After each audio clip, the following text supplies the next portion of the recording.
Hello, everybody. My name is Gary Fowler, and it is great to be here from the beautiful Silicon Valley, where we've got mountains and technology and beaches and just a whole lot of things going on.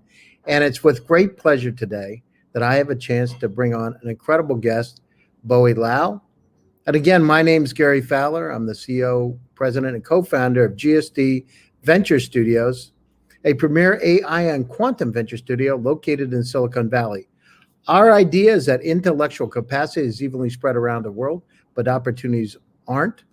We curate companies from all over the world, bring them to Silicon Valley, and use it to report for valuations, to be able to get partnerships, to network, et cetera. So great to be here. And with that, I'd like to introduce Bowie.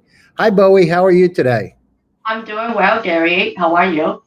I'm great. Now, I have a question for you. I was going down through your CV. How in the world, you were in Washington, D.C. at the Grand Hyatt Hotel in Yes. 2000. Now, how did you do? I'm trying to figure out. You go to Sudeco, but what were you doing there? You were a banquet manager, and how did you get to Washington, D.C.? It's funny because I studied hotel management when I was in Toronto. So Hyatt came to my school looking for graduate students. So I was one of them, and it was funny because back then I was dating a Navy guy, and he was based in San Diego. And obviously, I have the internship opportunity. I would love to, find a spot where it's close to San Diego, but then. They did not offer the internship that I was looking for. So then I have few choices to choose at that time, and I could either choose one that is a part hire in Toronto, but they wouldn't pay me. They only offer 2 months of internship. And then I have option to choose in Philadelphia, in Washington, D.C., and some other cities. And then I look at the map. I was like, okay, D.C. looks close to Toronto. I think it looks really nearby on the map. And it makes sense because DC is the capital city, right? So then I just picked DC because DC offer a paid internship. That's one, and two, it's the capital city. It makes sense for me to go. So that's why and then they just selected me. So ended up I spent ended up I spent 6.5 years of my life being there, working there. Yeah. And how was that, Bowie? How was it living in Washington? It's funny because the people, there's so many people working in secret services or FBI, and they love having the badge right next to the bell to show off. That's the that's the style I see. Really? Yeah, they do. They do. And did they show off? Did you give them better service when they came in? It was like, I treat them the same, man. You have to. If you have the special treatment to a specific person, you get in trouble.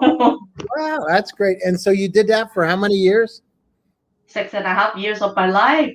And wait a minute, but I thought your boyfriend was in San Diego. Yeah, it was a long distance relationship, and it was still, I mean, the whole, I think it didn't last long, maybe it lasted for a few years, but then I ended up working and staying in Washington, D.C. for 6.5 years. Wow. So obviously I was doing a different position because Hyatt has the habit that they will not allow you to stay in the same position more than a year and a half or two, and then they move you around.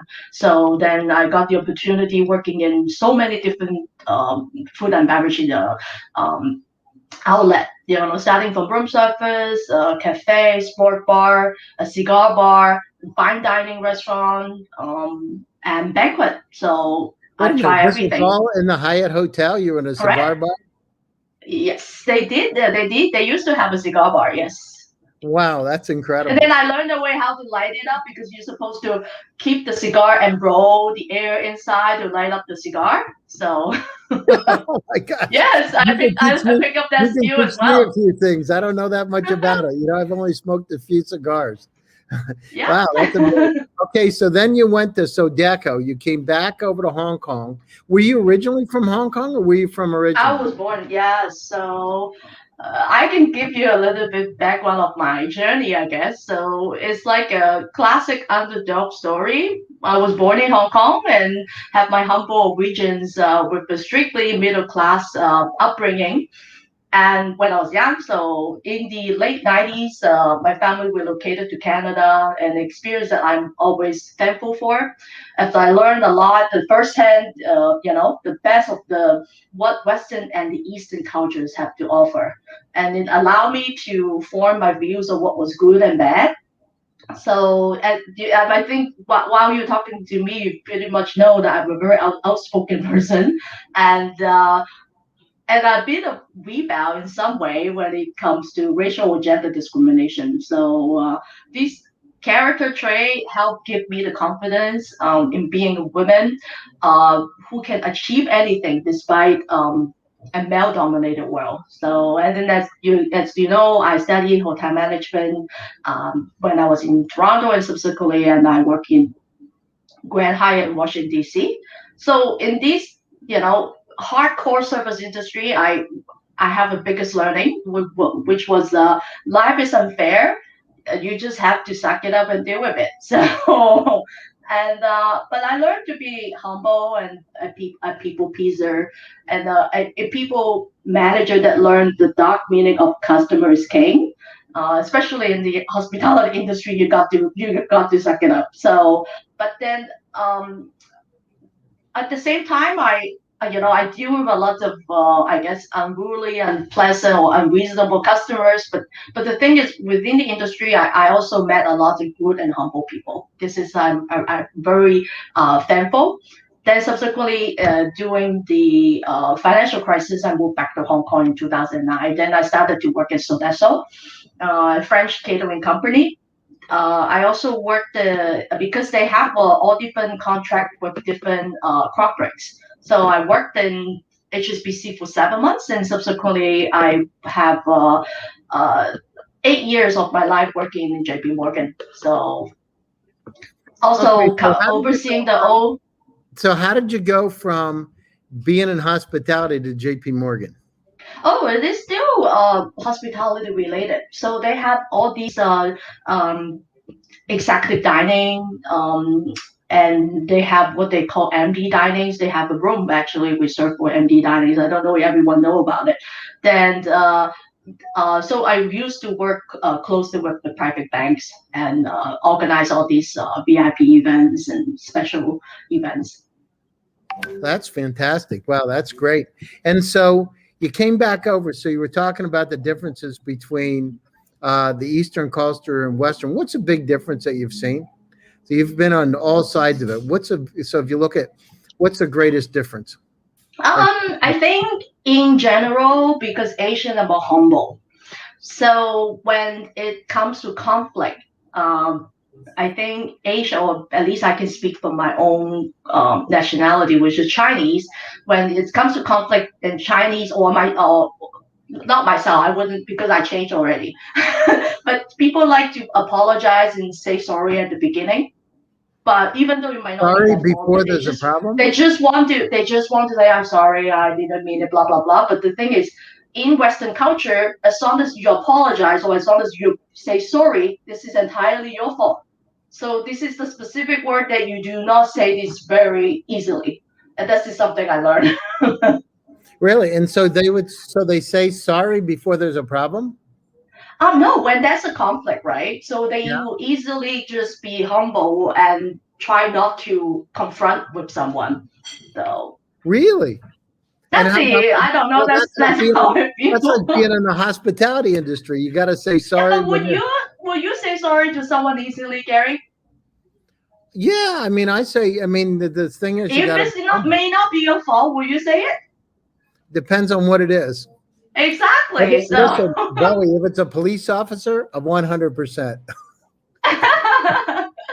If they're coming for a speeding ticket, I'm sorry 100% for everything, right? No matter what I did. yeah, yeah. But then 8 years of my life working in the bank is a little bit too much, and I really felt like enough is enough. So at some point towards 2017, so I wanted to do something different and meaningful, and I am very thankful. I have my husband, Mhm.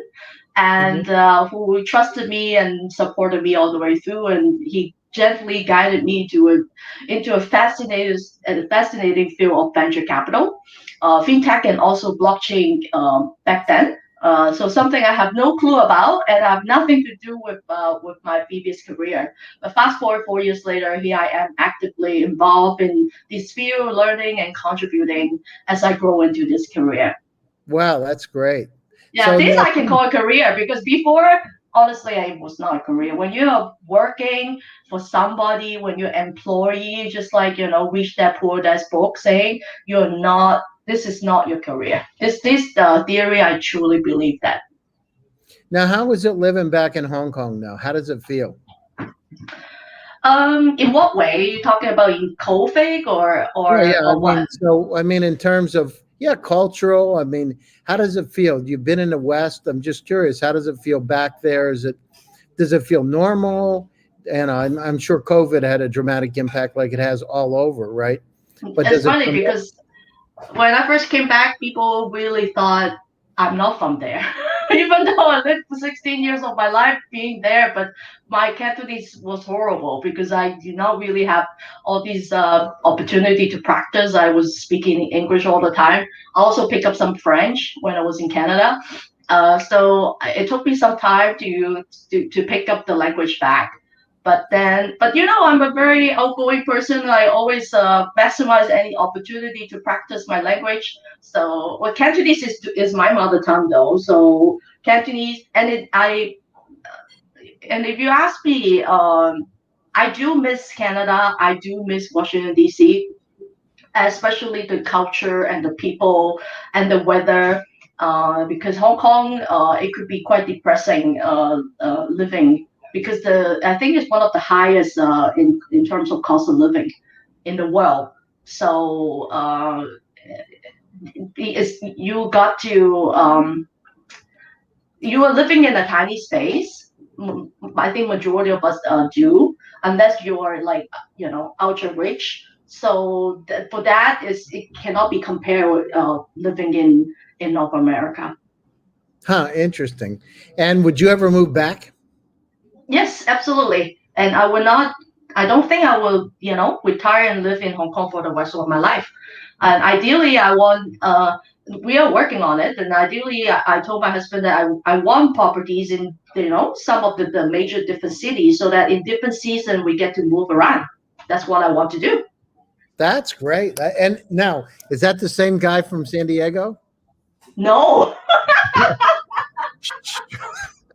Yeah, no, no, sorry. a different person. Yeah. It's a different person. And I'm very grateful. My husband is actually from India.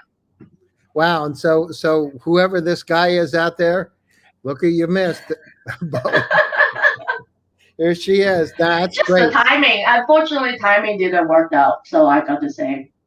Well, timing's everything, isn't it? When you're in a Yeah, it is. relationship, and distance is not a good thing. Distance No, can be a killer in relationships. yeah, it So, wasn't that. Yeah, it wasn't fair. So we never got the opportunity to live in the same city, even though we were living in the states all the time. But we were never in the same city. so tell me a little bit about, what do you think about investing in emerging markets and technologies? Yeah. So the in investing in the emerging technology and market is it's like in the beginning it's like okay this it can be very exciting, but it's almost like listen to a song I believe I can fly like by Al Kelly. Well, you're a But singer like too, Bowie. Come on. this is my favorite song. So but then you love it for 5 minutes, right? But then it really kicks in once the song finishes. Yeah. So yeah, it could be challenging, and because it changes so fast, right? So Now I yeah. got a question for you. Do you ever listen to the song and put your arms out? Come on. You don't have to tell me. That's okay. A lot. It's great. So tell me a little bit about what's happened in Hong Kong today? Hong Kong today, in terms of COVID, I guess we are quite lucky and thankful that the situation is quite stable. I think we barely have any confirmed cases. I think less than five. Mhm. And I think people in general are not very comfortable taking vaccination. So because I felt one there are not that many confirmed cases. Like last year, I think one point we have over a couple hundred in one day. So that was scary. It was considered outbreak during that time, but versus now we barely have any every day. So people are not motivated and encouraged to even though the government really pushes us so hard to take the vaccine. So yeah, Yeah, I but mean, I like we're having it here too, Bowie, but here's the other part of the equation. The people that aren't taking the vaccine are getting this new Delta variant, the new variant that's out there that's really nasty, this highly transmissible version of it. So hopefully people understand that, you better, it's, if you have the vaccine, it's probably a better thing than to not have it. uh, if you ask me, I still haven't taken it. I still in the stage of observing all the side effect because in the I think the whole last 6 or 9 months, I have seen quite a lot of cases with quite severe side effect after taking the vaccine. So, and I don't feel comfortable taking it yet. So I think one day I will, but I just don't know when.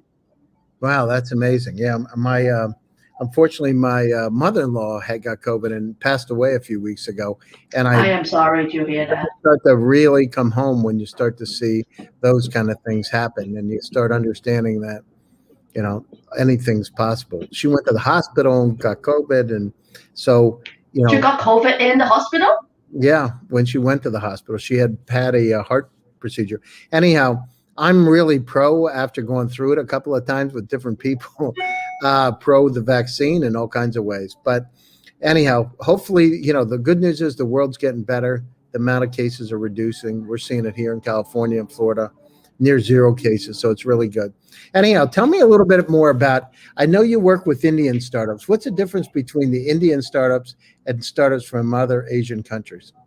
So, geographically speaking, we noticed that we click easily with the startup based in South India because my husband is from there, and some sort of connection to Indian Institute of Management. Have you heard about this school, IIM? I So heard of IIM. IIT and IIM. Yeah, I am a super famous. I didn't know about this until I met my husband. Also, another school. He's from.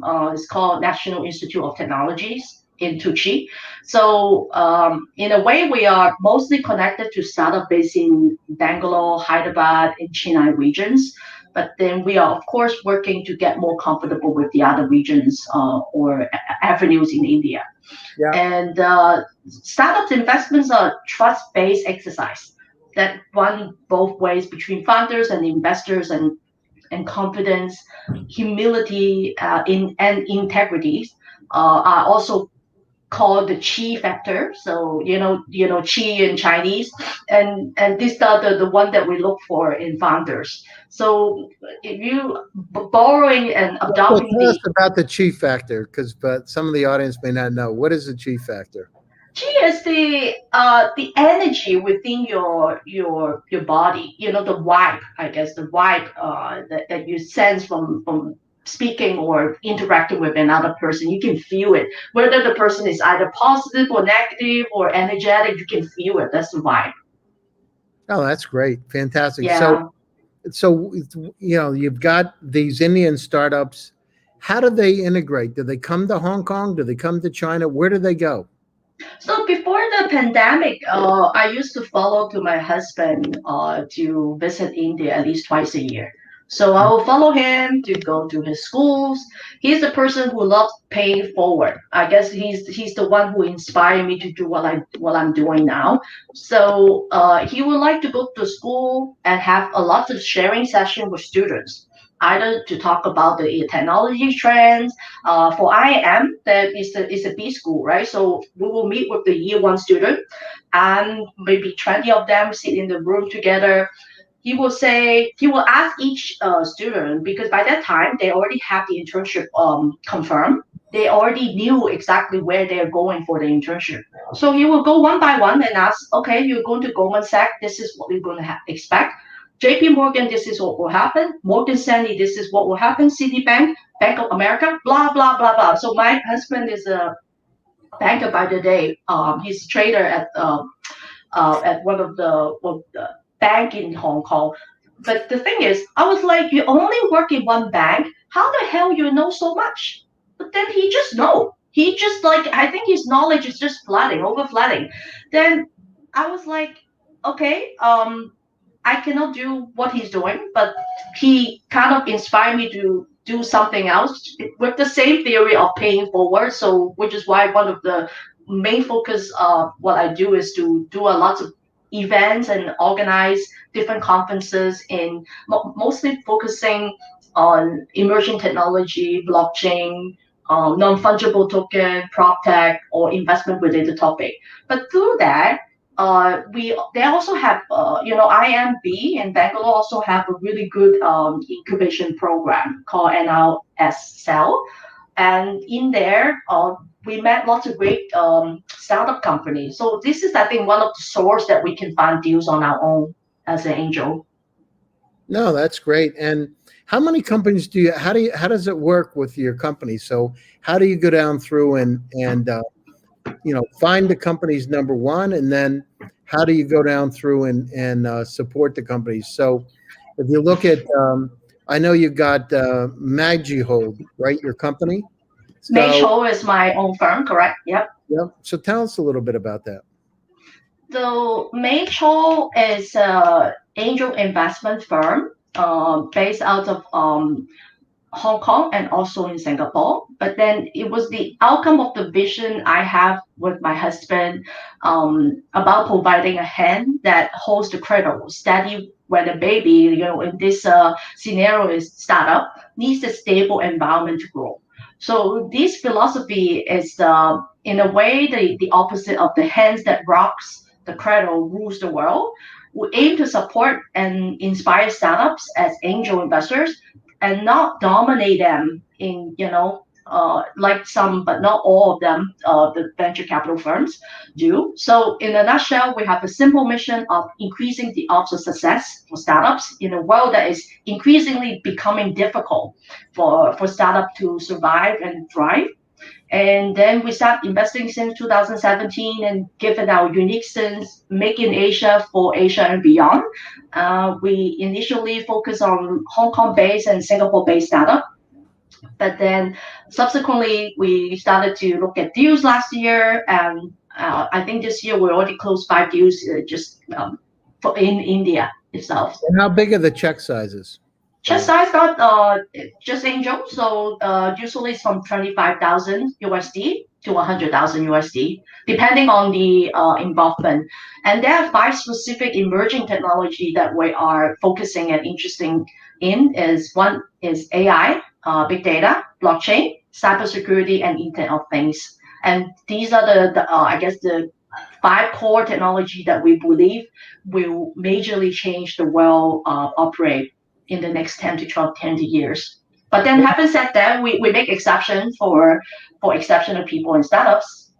No, that's great. Well, we know now with the cybersecurity and some of the challenges. In fact, tomorrow I have a conference on ransomware, right? So some of the challenges that we have out there are happening more and more, and we need to be able to address those head on. So it's really great that you're doing that. And of course, data is all around us, right? There's about 49 zettabytes of data on the planet.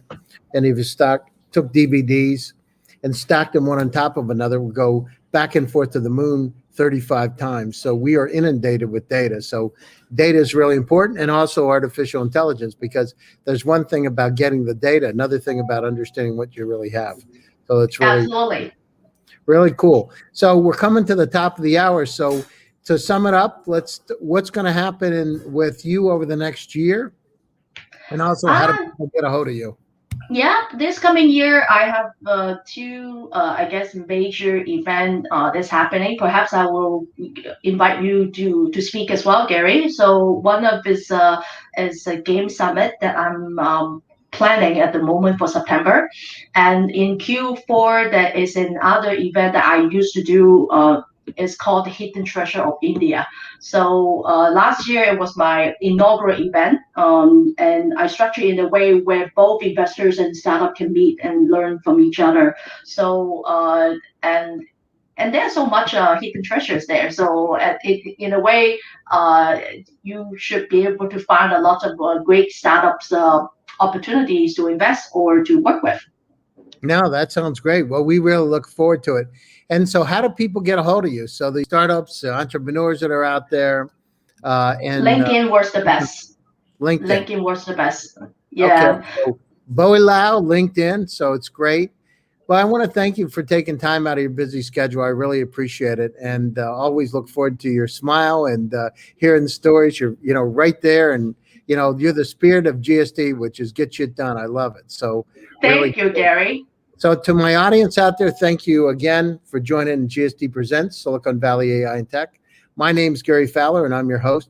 We will be back again on Tuesday with another exciting episode of GSD Presents Silicon Valley AI and Tech from Silicon Valley. So, with that, thank you very much.